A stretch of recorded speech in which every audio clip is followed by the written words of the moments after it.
Breaking news, Israel, inatake na naman ng 3 beses at ginamitan ito ng ballistic missiles. Ano ang nangyari sa naturang pag-atake at sino ang umatake? Samantala, ang Iran ay muli na namang pinapalakas ang mga militanteng grupo gaya ng Hamas, Hezbollah at Houthi. Sa kabilang dako, medyo hindi mo ito paniniwalaan pero meron tayong pruweba na sinabi mismo ng Iran at ibinalita rin ng Israel na sa nakaraang 12-day war ng magkabilang panig gumamit di umano ang Israel ng supernatural spirit. Yan ang ating pag-uusapan sa videong ito. Pero bago ang lahat ay huwag kalimutang mag-subscribe, samahan na rin ng like ang videong ito. Intro muna tayo, maikli lang to.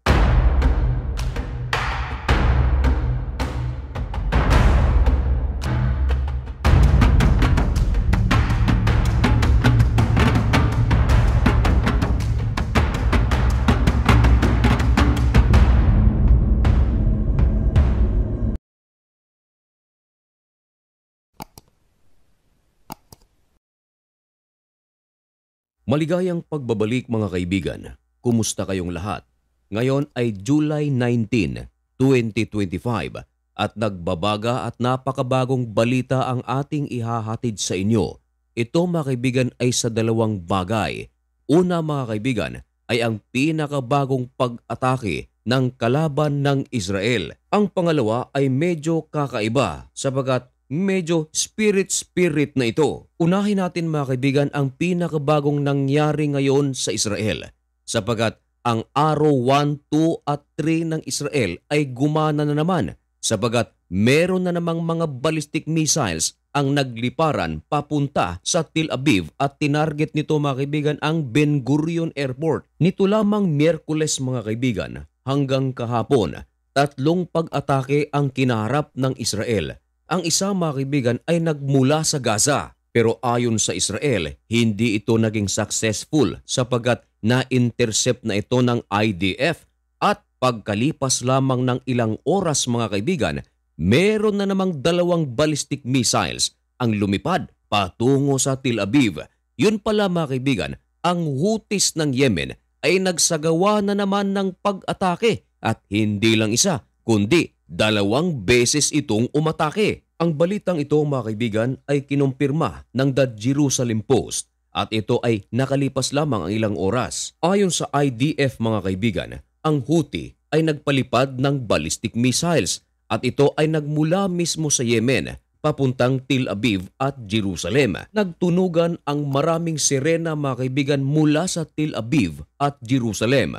Ang oras ay bandang alas 10:24 ng gabi. Maliban sa ating pruweba na Jerusalem Post, naniniguro ako na marami sa ating mga kababayang Pilipino ang alam na alam ang balitang ito. Pero nilinaw ng Israel na ang naturang pag-atake ng Houthi ay hindi nakapagtala ng mga casualties mula sa insidenteng ito. Sapagat ito mga kaibigan ay inintercept na ng araw 3 ng Israel. At makalipas lamang ang ilang oras, agad na naglabas ng pahayag ang Houthi at inamin nila na talagang nagsagawa sila ng pag-atake. Nagbigay pa sila ng eksaktong target. Ayon sa kanila, ang talagang target nila ay Ben Gurion Airport. At mga kaibigan, ayon sa IDF, matapos ang kanilang ginawang interception, makalipas lamang ang ilang sandali, meron na namang ibang ballistic missiles ang lumipad. At ganun pa rin mga kaibigan, na-intercept pa rin ito ng interceptors ng Israel. Kaya walang casualties o damage ang naitala sa pangyayaring ito. Sa kabilang dako mga kaibigan, ibinalita ng Wall Street Journal na ang Iran ay muli na namang pinapalakas ang kanilang mga galamay na tinatawag na Hamas, Hezbollah at Houthi. At ito mga kaibigan, upang muling magsimula ang kanilang operation sa Middle East. Pero take note mga kaibigan, ang nag-ulat nito ay Wall Street Journal. Of course, narinig agad ito ng Iran. Agad na naglabas ng pahayag ang Iranian Foreign Ministry sa pamamagitan ng spokesman nito na si Ismail Baqai at hindi nila inamin ang claim ng Wall Street Journal. Ito raw ay isang baseless. Nito lamang nakaraang linggo mga kaibigan, ang gobyerno ng Germany nagbigay ng isang matinding babala para sa Islamic Republic. Ayon sa Germany, iwanan na raw nito ang Yemen. Dagdag pa ng Germany at hinimok nito ang Iran na ihinto na ang kanilang pagsusuporta ng armas sa mga militanting grupo na nasa bansang ito. Ito nga mga kaibigan ay ang Houthis upang hindi na raw ito makapagsagawa ng mga pag-atake sa mga barko na dumadaan sa Red Sea. Ngayon mga kaibigan, dako tayo sa balita na tila may kababalaghan at medyo hindi ito kapani-paniwala sapagkat nasasangkot na rito mga kaibigan ang supernatural spirit. Now, bago kayo magalit sa akin at bago nyo ako murahin ng mga malulutong na mura, ay pakinggan nyo muna ang ating sasabihin sapagkat tayo mga kaibigan ay merong basihan. Ito ay nagmula mismo sa The Jerusalem Post at sa Iran International. Alam ko na sa pamamagitan ng ating comment section, marami akong mga natatanggap na mga malulutong na pagmumura.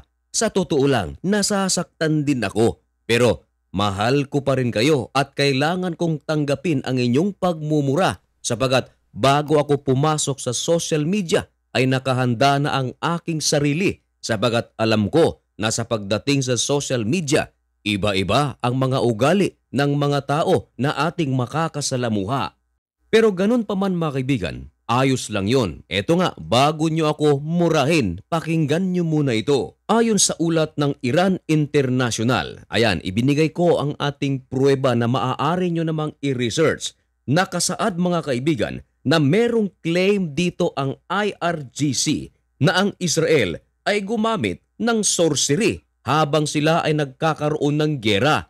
Specifically, yung 12-day war ng Israel at ng Iran. Ito pa isa mga kaibigan, ibinalita ng The Jerusalem Post ayon mismo sa Iranian official. Uulitin ko mga kaibigan, Iranian official, hindi ordinaryong Iranian lamang. Meron silang claim na ang Israel ay gumamit ng tinatawag nilang the occult at gumamit di umano ang Israel ng supernatural spirit sa nakaraan nilang 12-day war. Tingnan natin ang nilalaman ng balitang ito. Isa pang nagngangalang Abdullah Ganji, isa siyang former chief of the Islamic Revolutionary Guard Corps, ang nagsabi na ang pangyayaring 12-day war ay isang strange phenomenon. Bakit niya ito nasabi? Sapagkat nang matapos ang 12-day war, nakakita sila ng mga pieces of paper na nagkalat mga kaibigan sa lansangan ng Teheran. At ito mga kaibigan ay nagtataglay ng talisman na merong simbolo ng mga Hudyo. Now, mismo mga kaibigan, ang supreme leader ng Iran na si Ayatollah Ali Khamenei sa isang televised address, tahasan itong sinabi na ang kanilang kalaban mga kaibigan, both jinn and human being, ay nagpaplano upang atakehin ang kanilang bansang Iran. Now, ano naman itong jinn? J-I-N-N. Ayon sa Islamic tradition, baka merong mga Muslim na nanunood dyan. Ano nga ba itong jinn para sa inyo? Pero ayon dito mga kaibigan sa Iran International, ang jinn ay isang supernatural being.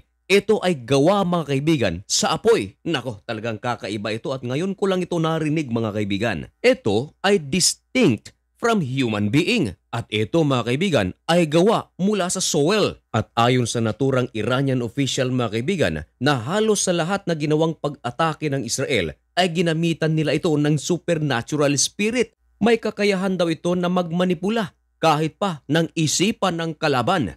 At sa ulat pa rin mga kaibigan ng Iran International, naulat pa nga ang dating pinuno ng Hezbollah na si Hassan Nasrallah.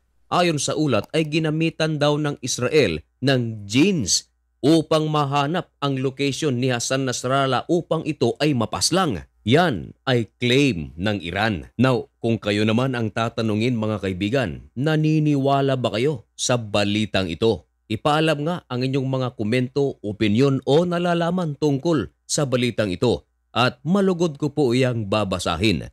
At hanggang dito na lamang muna ang videong ito. May God bless you and thank you so much for watching. Goodbye!